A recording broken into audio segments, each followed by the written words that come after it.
kasus atopik atau dermatitis atopik atau yang mungkin orang-orang taunya eksim ya, itu tuh seberapa banyak sih dok kalau dari dokter Rona sendiri lihat tuh kasusnya? Oke. Kalau misalnya seberapa banyak itu biasanya memang lebih banyak di anak-anak ya munculnya eksim atopi ini, sekitar 10-23% lah gitu. Cuman di dewasa ada juga tapi nggak terlalu banyak, sekitar 1-10%-an gitu. Jadi kalau memang penyakit kulit itu sama ya, kalau dilihat tuh ya merah, gatel, semuanya sama ya. Mau apa, mau jamur, mau bakteri, mau eksim, kelihatannya sama, merah semua gitu.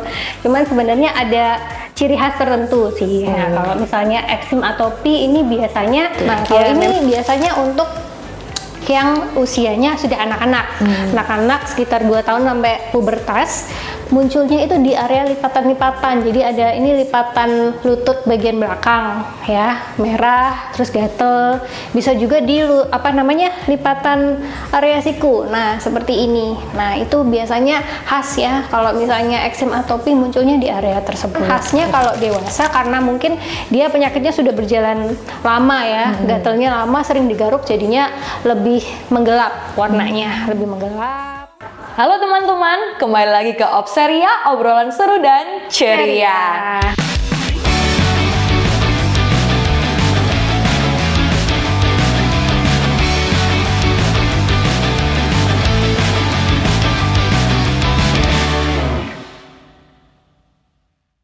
Hari ini kita lagi kedatangan tamu yang super spesial, tamu yang super cantik. Sudah bersama dengan saya, Hani Francisca. Ini ada Dokter Rona, spesialis DVE atau dermatovenerologi dan estetika. Nah, dok, DVE itu sama nggak sih dok sama kayak yang zaman dulu kakak ya, kulit kelamin? Itu bedanya apa ya dok ya? Sebenarnya nggak ada bedanya sih, sama aja ya. Cuman kalau misalnya orang-orang mungkin lebih kenalnya spesialis kulit dan kelamin karena sudah dari dulu kan gelarnya seperti itu. Cuman memang per akhir tahun 2023 semua spesialis kulit dan kelamin baik yang lulusan lama atau yang baru gelarnya diperbaharui. Jadi spesialis dermatologi, venerologi dan juga estetika. Agak panjang dan agak mungkin pada nggak tahu artinya gitu. Padahal sebenarnya sama sih. Kalau misalnya dermatologi itu dia menangani keluhan-keluhan seputar kulit, kuku, rambut.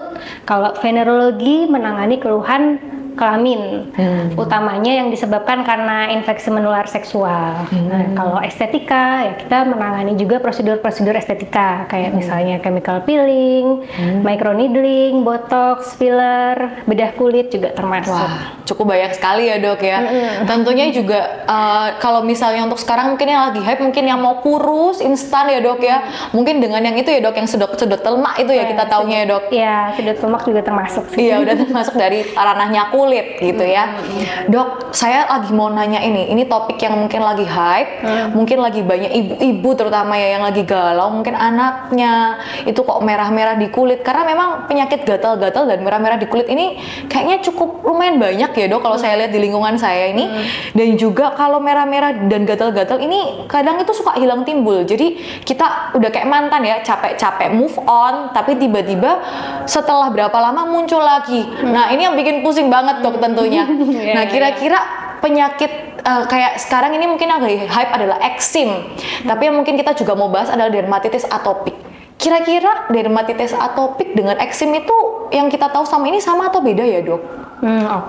Jadi memang kalau misalnya saya bilang ke pasien ya, misalnya ibu kena dermatitis atopi, mungkin apa itu gitu kan. Kalau saya bilang kena eksim, oh ya baru tahu. Jadi mungkin memang lebih kenalnya tentang eksim ya. Nah, tapi sebenarnya agak sedikit beda nih. Kalau eksim itu sebenarnya nama lainnya dermatitis. Nah, dia itu artinya berarti peradangan kulit. Gejalanya biasanya memang merah, gatel gitu. Dan eksim itu luas, jadi jenisnya ada banyak. Ada eksim misalnya karena kena bahan-bahan iritasi kayak deterjen atau sabun cuci piring, itu kita sebutnya dermatitis kontak iritan.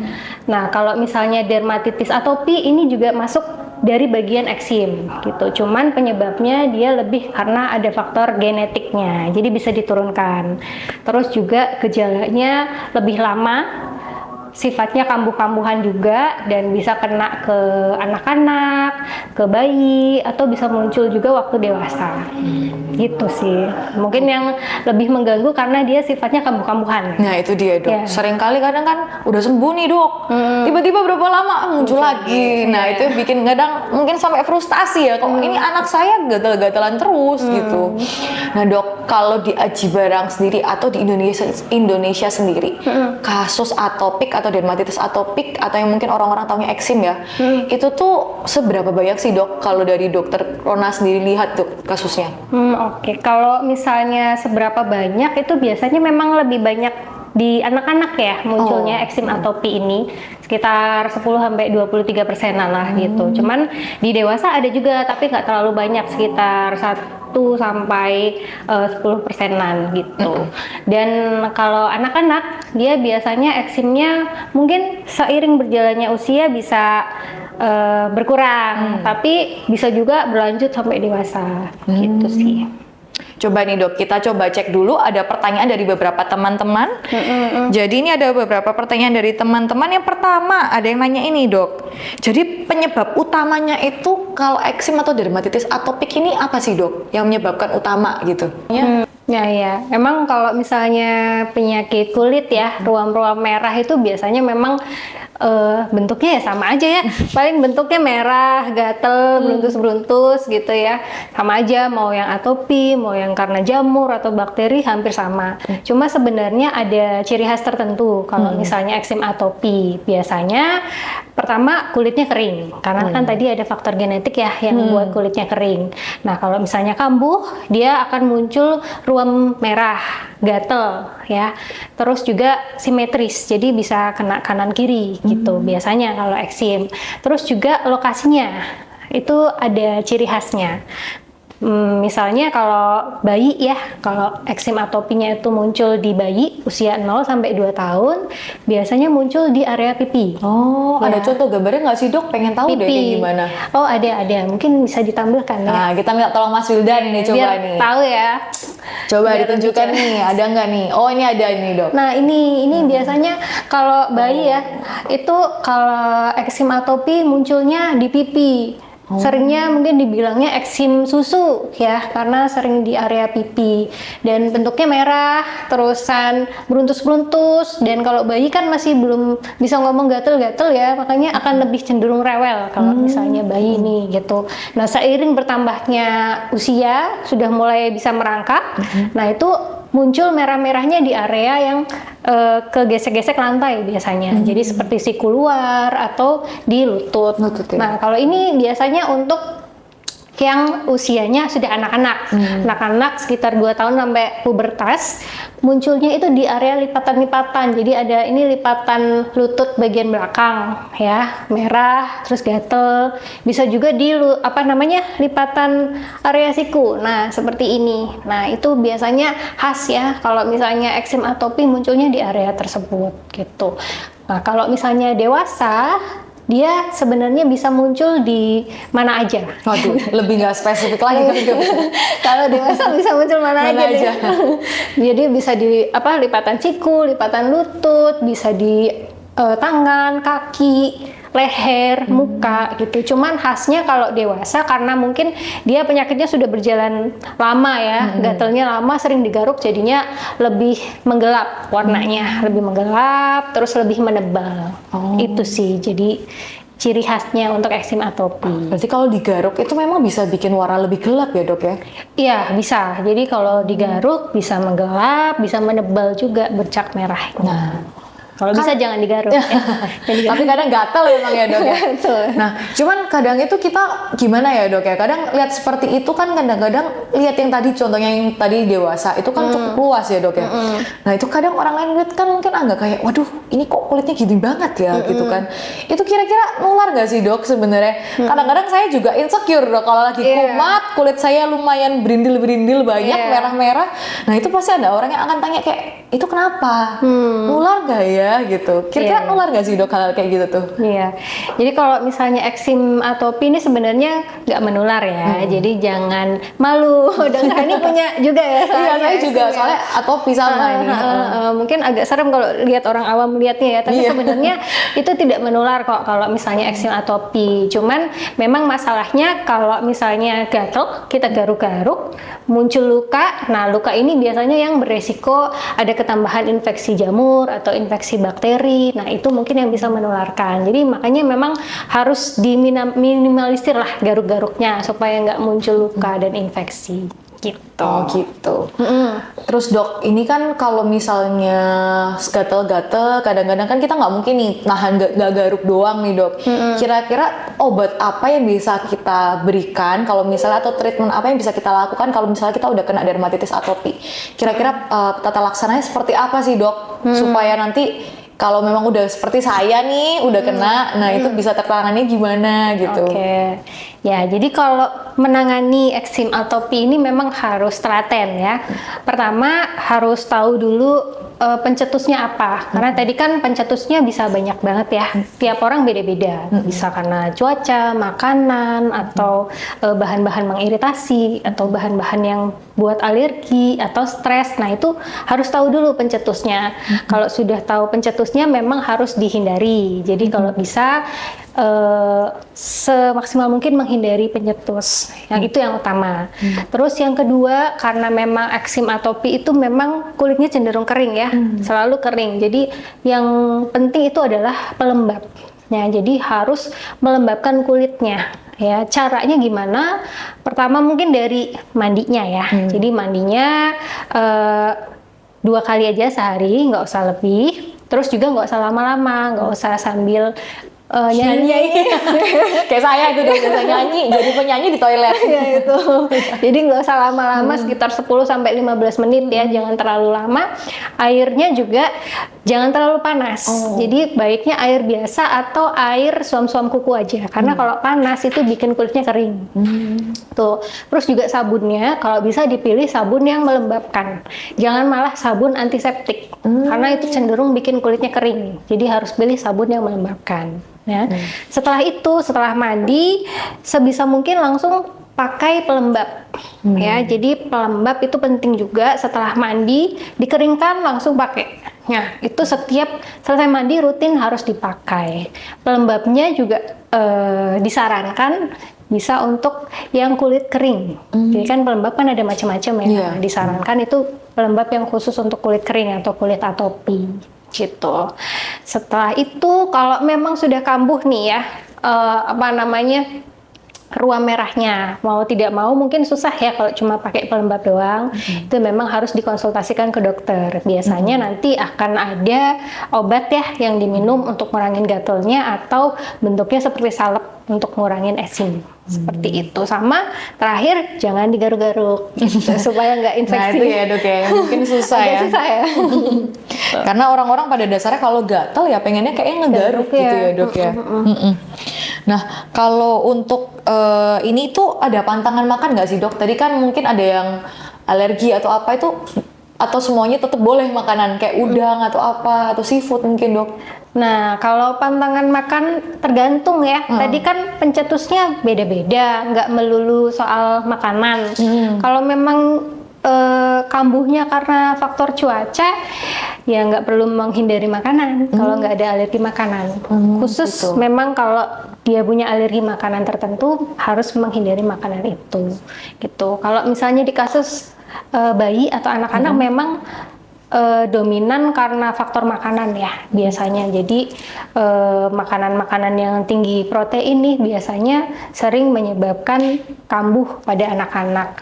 Nah kalau seperti itu mungkin harus ekstra ya para moms ini mencari tahu penyebab makanannya. Cuman juga nggak boleh menghindari semua protein, karena kan anak kecil tetap butuh protein gitu. Jadi mungkin caranya sederhananya bisa dites satu persatu ya, dites sendiri di rumah. Misalnya makanan-makanan tinggi protein yang sering menyebabkan kan itu kayak ada telur, kacang-kacangan atau susu sapi.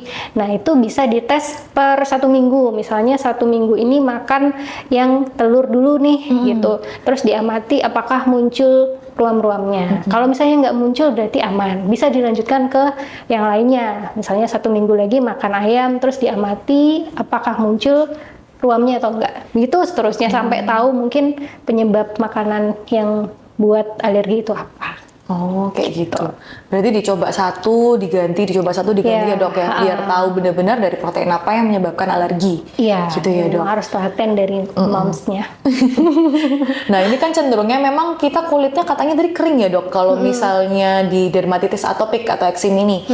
Nah di bulan Ramadan ini kan mungkin teman-teman banyak nih di rumah kan yang menjalani ibadah puasa. Tentunya minumnya, minumnya tentu pantesan kurang. Iya, ini. pantesan ini nggak ada minumnya nih. Biasanya memang ada cangkir walaupun nggak ada isinya. Ya. Biasanya ada cangkir ya. Iya biasanya ada cangkir tapi nggak ada isinya dok, cuman pajangan doang. Ini makanya Mas Wildan udah disindir dari kemarin tapi ya begini. Nggak ada suguhan. Belum ada suguhannya. Nah gini dok, kan kita memang cenderungnya kalau puasa minumnya dikit ya dok, cenderungnya agak sedikit berkurang.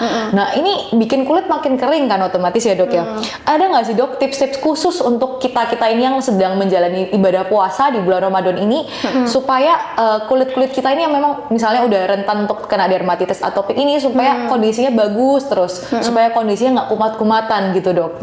Oke, jadi tipsnya di bulan puasa ini, jadi kalau yang punya eksim atopi, pertama yang paling penting hidrasi ya, penuhi kebutuhan cairan. Karena kalau misalnya kita sedang puasa kan akan beresiko kurang cairan nih, dehidrasi. Nah kalau dehidrasi otomatis kulitnya makin kering, yang tadinya kering makin kering. Nah jadi harus dicegah dengan penuhi kebutuhan cairan. Jadi minum ya, di saat berbuka sampai sahur itu sebisa mungkin kebutuhan cairannya terpenuhi selama 1 hari. Misalnya kebutuhan kita kan sekitar 30 mili per kilogram berat badan ya, atau simpelnya 8 gelas nih. Walaupun tiap orang beda-beda ya, 8 gelas belimbing. Nah itu bisa diminum mungkin kalau waktu buka 2 gelas, sebelum tidur 2 gelas, saat sahur 4 gelas gitu kan. Jadi kebutuhan cairannya terpenuhi, jadi jangan sampai dehidrasi. Kemudian juga pelembab sih ya, pelembab jangan skip. Mungkin kalau lagi Ramadan kan mungkin ibadah-ibadah sunnahnya lebih kencang nih, jadi wudhunya, sholatnya lebih banyak ya. Nah itu bisa juga setelah wudhu kita pakai pelembab juga, jadi supaya nggak kering. Itu aja sih, jadi hidrasi sama pelembab jangan lupa. Oh gitu ya dok ya. Nah dok, kapan sih dok pertanyaannya kita perlu untuk cuman sekedar kayak ya udahlah dikasih pelembab aja, ya udahlah kita terapi sendiri aja nanti juga hilang sendiri, dan kapan kita kayak oh kayaknya ini perlu nih saya ke dokter nih, kayaknya harus ke dokter kulit, harus ketemu dokter Rona nih di Polinya Kulit nih. Iya, nah kira-kira ya, ketemu di Poli Kulit RSUD Aji Barang dengan dokter Rona nih gitu. Kapan sih dok kira-kira kayak gitu tuh? Oke, jadi kalau misalnya yang harus dikonsultasikan ke dokter ya, itu kalau misalnya memang eksimnya sudah lama, sudah kronis, sudah parah, atau makin melebar, nggak sembuh-sembuh, itu memang harusnya ya dikonsultasikan ke dokter ya, supaya dapat obat yang tepat. Terus juga apalagi kalau sudah mengganggu aktivitas ya, misalnya jadi susah tidur atau jadi susah konsentrasi karena garuk-garuk terus, ya sebaiknya memang dikonsultasikan ke dokter. Sama satu lagi kalau sudah ada infeksi tadi, kalau sudah ada bentuk seperti nanah-nanah atau jadi lebih berbau, ya mungkin baiknya dikonsultasikan. Oke dokter, kayaknya ini udah cukup banyak kita ngobrol-ngobrol sama dokter Rona, nggak kerasa ya dok ya? Nggak kerasa ya? Nggak kerasa, karena memang topiknya ini topik yang hits banget, topik yang seru banget. Memang kalau di Observe ya kita selalu bahas topik yang memang paling in ya dok ya, gitu. Oke, thank you banget dokter Rona untuk kesempatan waktunya. Teman-teman jangan lupa like, comment, and also subscribe channel kita, dan juga follow untuk sosial media kita, baik di TikTok maupun yang ada di Instagram. Oke? Sampai jumpa teman-teman. Jangan lupa untuk ikuti terus Observe ya, obrolan seru dan ceria.